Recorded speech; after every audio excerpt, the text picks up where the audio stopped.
Sibuyas. Ay, yang pa. Chinese yang chow. Pag sinabi ng Koreano, manimogoyo, kumain kayo ng marami. Wow. Sinabing mashita, masarap. What? Sabi naman kay Jampon, mahalin mo ako ng Mahalin mo ko, ibig sabihin, sarang heyo. Eh sa kanya, shibali mo. Utang ina mo. Ano ibig sabihin lang yan?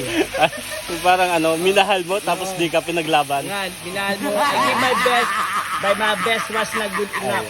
Just once. Di ba? Ayun lang sinasabi ko nga kay Sean Paul eh. Umibig siya sa isang prinsesa.